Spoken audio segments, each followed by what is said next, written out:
Several years ago, I made the decision to stop reading books. Now, it doesn't mean I don't read books every now and then, but I used to read all the time, and I used to want to soak up information and a lot of knowledge. And I started to observe, and this has been a phenomenon that I've witnessed throughout my life, but I started to really pay attention to it. And there's a lot of great books out there. There's a lot of great teachings. There's a lot of great information. But I started to see a trend and a pattern in people that really put a lot of stock in intellectual information and gathering great books and information. I started to see that there was a massive disconnect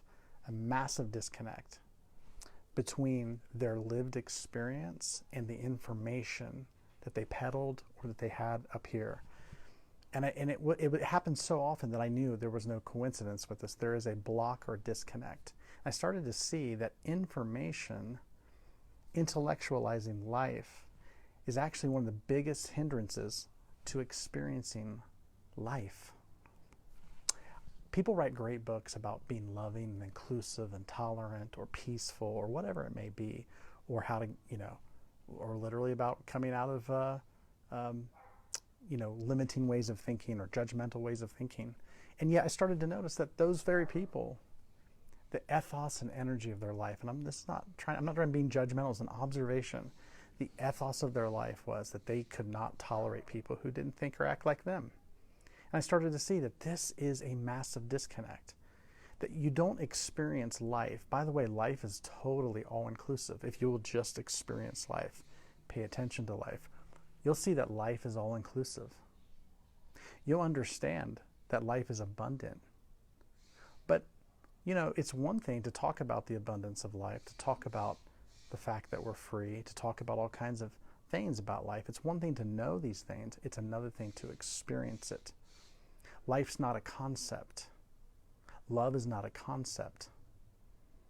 Abundance is not a concept. It is an experienced reality. And if you want to experience life, you have to go away from this intellectual idea that you know about it. You don't know life by reading about life. You don't know life by intellectualizing, becoming a scholar about life from an intellectual standpoint. You will not know life. You will not know the divine. You will not know abundance because you know ideas and concepts. The coaching clients I work with that do the best are the folks who have very little attachment to ideas and knowledge, but they're almost obsessed with well-being. Are you obsessed with well-being? Are you obsessed with life? If you are, you got to get out of this thing called the intellectual mind. You got to see life beyond that. You got to stop being addicted to information. And you got to embrace this thing that we call process. See, life is a process.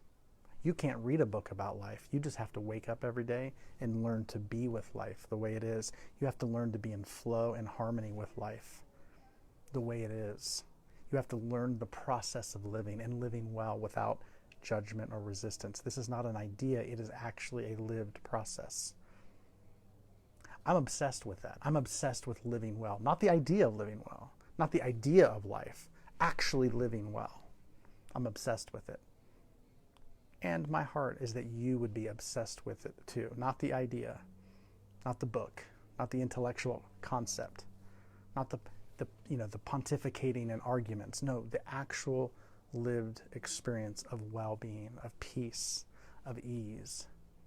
See, if you're not experiencing that, if you're not experiencing what it means to be committed to life, everything else is just BS. It's just up here in the head. Let's stop reading about life. Let's start learning the process of living it.